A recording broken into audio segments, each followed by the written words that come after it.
just make that super easy for people to get to like the key points. Yeah. If that's in text or even if it's like in like your UI and the design, like just kind of keeping things streamlined in all aspects.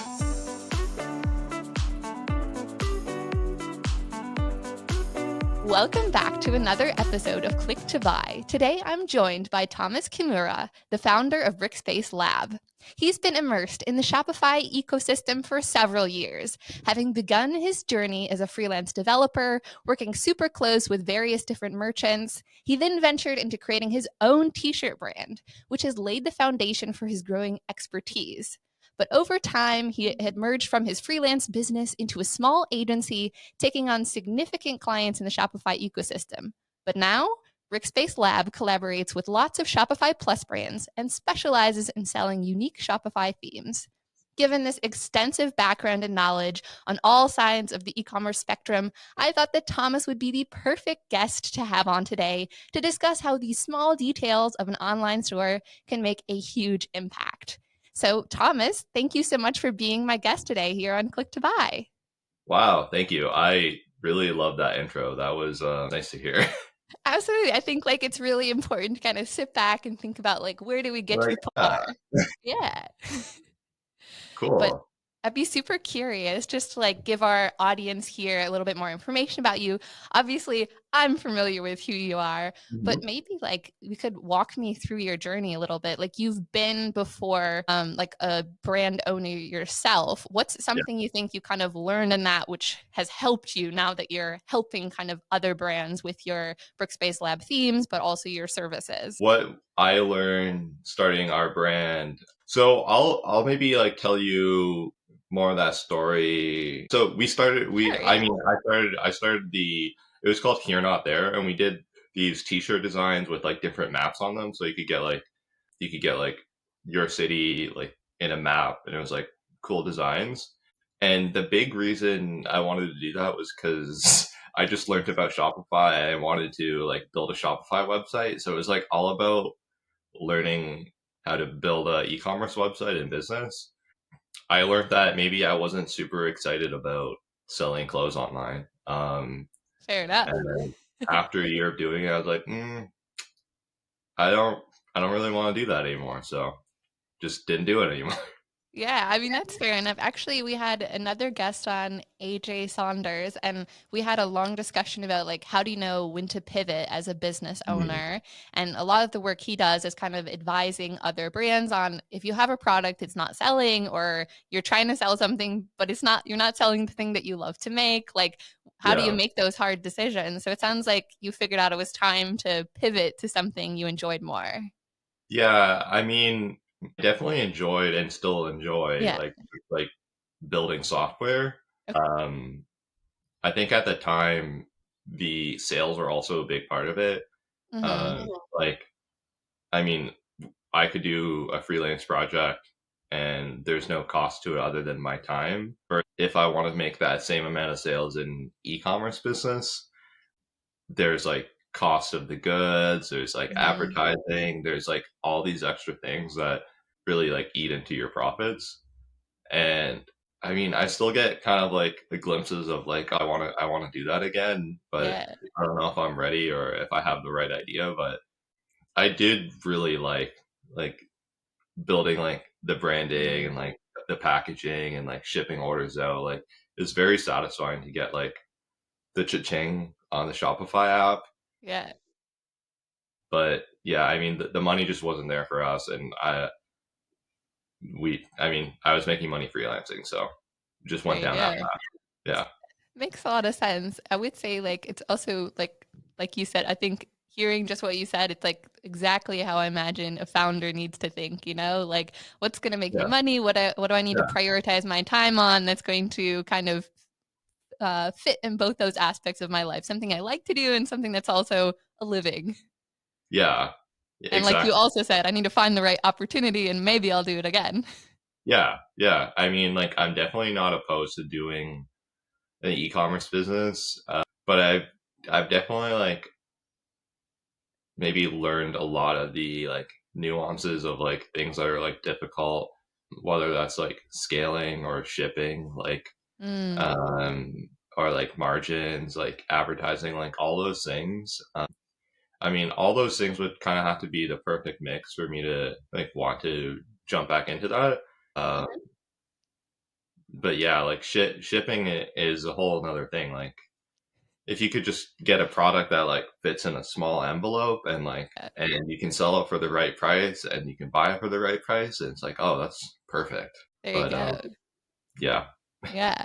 Well, maybe now we can shift a little bit more to like what you're doing now. So obviously Mhm. with Brickspace Lab, you've done some work like more as a service side before and now like selling your themes. Mhm. And kind of on that topic of small changes that you can make, especially when it sounds like as a business owner or ecom business owner, you have to kind of make all these small decisions which might help you reach those profits. Do you have Mhm. any like suggestions on small changes that could make a big impact to someone's online store? Yeah, I mean, there's a lot of nuance to that as Sure. well. And I might preface that with like obviously this kind of rolls into like A/B testing and like Mhm. measuring your website performance, like your analytics, like looking at like how things are doing. Um, but if you're just starting out, sometimes you're not at the scale where you can even really see that data. Like if you're just getting like one or two sales a day, it's hard Mhm. to know like, oh, we got one sale today, yesterday we got two. Did that change make a difference? Like Mhm. it's going to be really hard to actually know if that's doing anything. But I will say like small changes, I would say it's generally about like understanding like your product and your customers and what they're looking for, like what they're first like what they're looking for to buy your product and like the questions they have about the product. Like if you're selling like a light for like recording on a podcast, like okay, maybe they're wondering about like how long does it last or the brightness level, and that's like the most important thing to your customers. You might have that hidden down in like a tab and like it's like you have to like go looking for it Mm. versus maybe just move that up and like highlight it. So like really understanding your product and your customers, what they're looking for, and making that information clear. That would probably be like a general tip. Like I know Yeah. that's like it's like hard to apply to specific situations. Yeah. Yeah. We had a guest, Linda, who the other day said that we kind of like when it comes to giving advice for features for your online store, we live in kind of a apparel world versus like non-apparel stores because like Yeah. what you're searching for. So I think like that tip is also super relevant, probably depending on like the complexity of what you're selling. But I think your tip on like making sure you have the information that customers are searching for really accessible and really Yeah. visible, like Yeah. can work across any kind of like Exactly. niche, whether it's showing that in a photo versus maybe in a product description. Yeah, yeah, and like a lot of it's like, I mean, I would say like another way to phrase that is just like cutting out the fluff on your website. If Mhm. you have like really juicy content that's like really valuable and it's like, oh, this is like the benefits of my product, but you have it in like three paragraphs. Like, and there's like three really good points on like why your product's like better or why your product's like good for your customer to buy. Just make that super easy for people to get to like the key points. Yeah. If that's in text or even if it's like in like your UI and the design, like just kind of keeping things streamlined in all aspects. Yeah.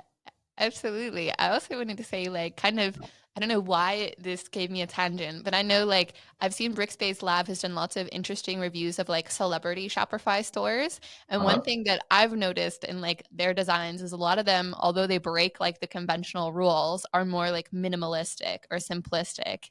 So maybe mhm. that's like a nice takeaway that if you're going to steal any ideas from those inspiration, I'm curious Yeah. for like your thoughts because I know you've reviewed a lot of those.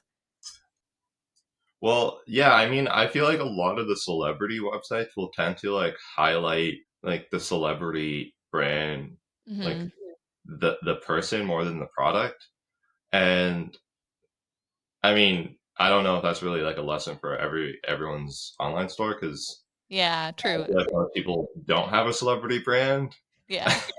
I mean, I know I don't, but even when I like review those websites, I always think like, huh, like is everyone on this website here for the celebrity or the product? Because like a lot of them look like they're just like posters for that person. Yeah, like why is The Rock selling hair care when he doesn't really have Yeah, hair? yeah, and it's Like, like okay, like why don't you get someone who has hair to be on the homepage photo? yeah, Like you can just put your face on the about page. I don't know. true. There's definitely I think that's a good distinction maybe for people looking for inspiration because I'm always Yeah, following like Shopify's like, press releases or whatever, release posting or yeah, whatnot. And he often says like, oh, and so is now on the platform. So of course a lot of people are probably gonna go then check it out. But I think that's yeah, a good tip. Think about like what makes sense for you to take away from it if you don't have a big persona that's gonna be like the face of the yeah. brand. And like, I mean, I think that also like, I mean, there's a balance there because like, I think Hmm. it does make sense to like highlight like who you are. Like, people like Yeah. buying from other people. Like, Storytelling, if yeah. you're not like a big corporation. Like, I mean, unless you are, but like, Yeah. uh, just I think it makes sense to be authentic and show that side of you or of your business on your website. But I don't think it needs to be front and center. Normally, like people are on your website to buy XYZ product. Like make Mhm. that the focus. You can brand that around who you are and who your business is. I think that's a good tip that people can think about is like being authentic.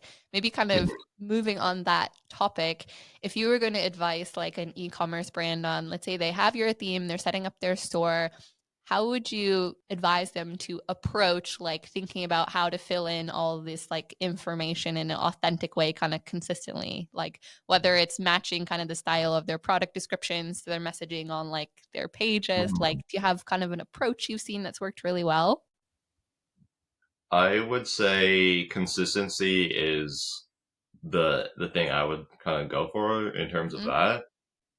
Like with writing your product descriptions, like even just like formatting them the same way on every page. I don't think they all have to have the exact same content, but just Yeah. like structured the same way. So like customers can like they'll kind of get used to like browsing your website. They'll know like where to find things, how to view the website, and even talking about like product photos. Like a big thing is just like okay, shooting your product photos in the same aspect ratio, so they look the same.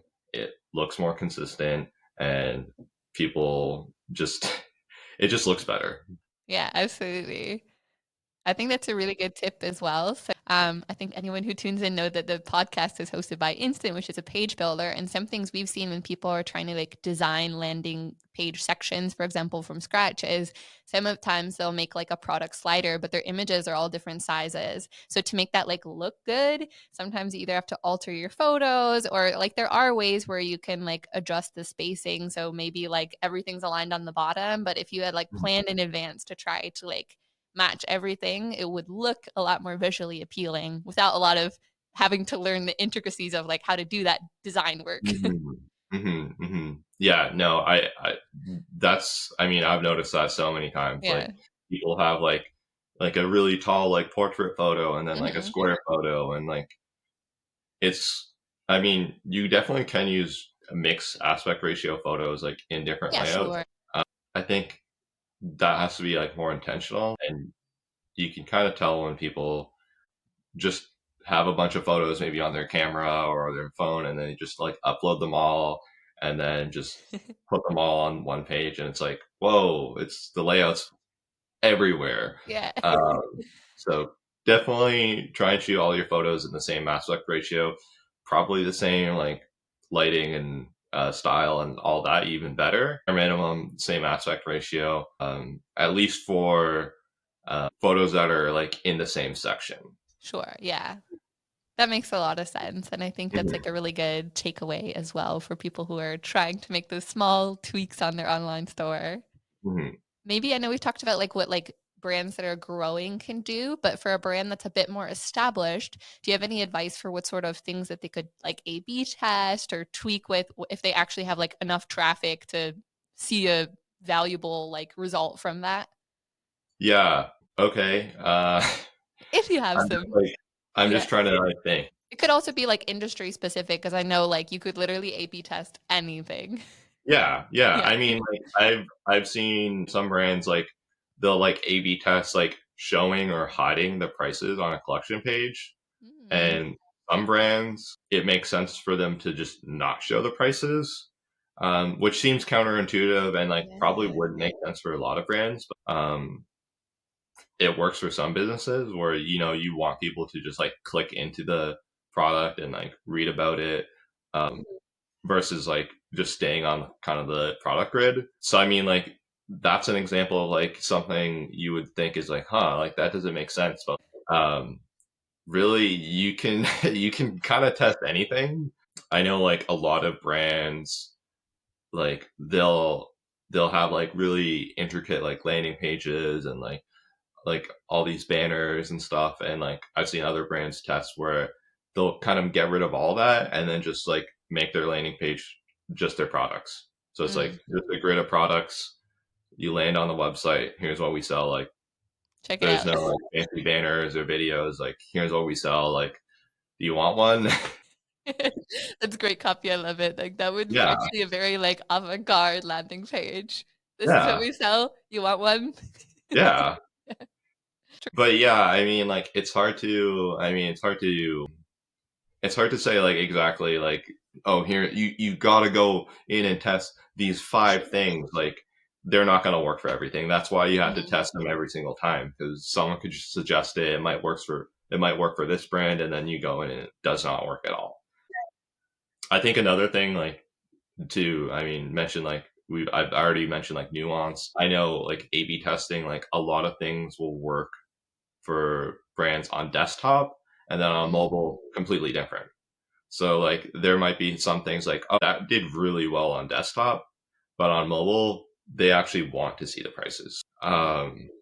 That's another thing where it's like, okay, you kind of have to think about that, especially like where your customer mindset is in terms of like when they're on your website on a desktop or on their phone, like all that stuff kind of plays into it. Absolutely. So for people who are listening in, I actually have interviewed Thomas before for like a mobile commerce report that we published. And there was another expert in that section, along with that advice that you gave, that essentially said that in research they had done, like even though a lot of people are accessing your site from mobile, so maybe like even 70% of visitors might be coming from mobile, a high percentage of people actually finish their purchase on desktop just because of how like negative their experience is when they're actually trying to like finish a purchase. So I find that Mhm. super interesting. I think it's super relevant what you said that you have to make sure that the experience on both desktop and mobile is like tailored to where people are because once people get Yeah, friction, like I know how I am as an online shopper, like if it's taking too long, maybe I'll come back later or maybe I won't. yeah, yeah, exactly. I think that's huge. It just goes into like the level of detail there is in like A/B Yeah. testing or like a web e-commerce experience. Like it Hmm. really boils down to like each individual person, like how they're using the website, where they are. You can't really make like blanket statements for True. everyone, every design. So I definitely also want to get your take, seeing as Brickspace Lab has produced themes, is working a lot of themes behind the scenes, and especially knowing that you've also worked in like freelance coding and whatnot as well. What advice would you give to like new brands that are trying to decide maybe how to set up like their online store? Like how do they pick a theme? Do they go with like an agency to try to get some assistance to help like code stuff and make it more custom? You think people now with like a good theme can do it all themselves? Like what would be like a good starting point or good mindset to approaching the process? Yeah, that's a really good question. I would say again, this really depends on like the size the size of your Yeah, business, okay. like what your business is, all that.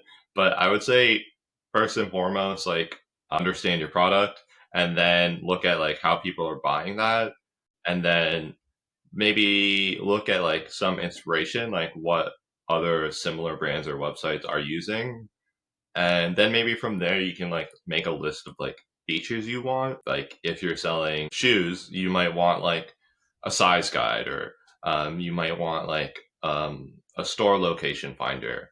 So you come up with this big list of Yeah. features you want, if you're at like the size where you have designers or you have resources to hire designers, then Hmm. that might be something you want to do and like kind of scope out like what your brand is going to look like visually, your logo and all that. But generally, you do kind of want that already figured out before you go into like building your website because True. they Yeah. go hand in hand. From there, you can probably just go through like you have your list of features, you have like the general like mood board and like inspiration for what you want your website to look like. And I would say go through like maybe the Shopify theme store, pick out like 5 or 10 that like closely match like that vibe and that visual direction and just spend like 20 minutes on each. Try and set it up, like look at like do they have the features I want? Can I do that thing? Like is this gonna match like the visual direction? And from there you can kind of narrow down that list of themes to maybe the one you want to go with. Hmm. And then if there's still things missing, you can hire a developer or use an Makes app. sense. Yeah. Use an app. I like it. I Instant. like it. Oh, thank you. We love a little product plug. Yeah. We've actually Shout seen out. so many also like discussions on LinkedIn lately with people saying how like bigger brands that really are established are a bit trapped because everything is so custom that figuring out a way to like continue with the customization without spending a lot of money becomes a little bit like tricky. I had a previous guest, Linda, was also talking about how like that's why if you are a smaller like scaling D2C brand, you actually have a lot of power because you don't have some of those like constraints. So if you want Yeah. to switch your theme or if you want to like try doing different things, like there is a lot you can do with yourself, or just hiring like a few freelancers or agency that can like Yeah. spruce it up in like a more dynamic way that's easier to customize and build upon. Yeah. Yeah. I mean, like from like my experience, like a lot of the Yeah. customizations like tend to be like app integrations and Hmm. like custom features that just like aren't possible with like out of the box themes. So Right. like businesses will go with like using these apps for like SMS or like pop ups and like all Hmm. kinds of like different features. That makes total sense. Like you kind of Yeah. have to do with that if you want to do those specific features. But for sure, if you're just starting out and like this is your first business, first time in e-commerce, like there's no reason to do like a custom website. Definitely just start with a theme. Get it going. Yeah, you can even just like use Dawn, like the free theme, Hmm. take that as far as you can go. And then if there's like for sure features and things you want that are missing, then look in the theme store. If they're still missing, look in the app store. If they're still missing, then you can hire a developer. Yeah, because we've seen some also really cool stuff that I know developers have built for sites as well. So I guess you just have to find that mix that fits you Yeah, really well. yeah, exactly. Nice. Well, before I let you go, I want to hear one last really good tip from you. So we call this our click-worthy tip segment.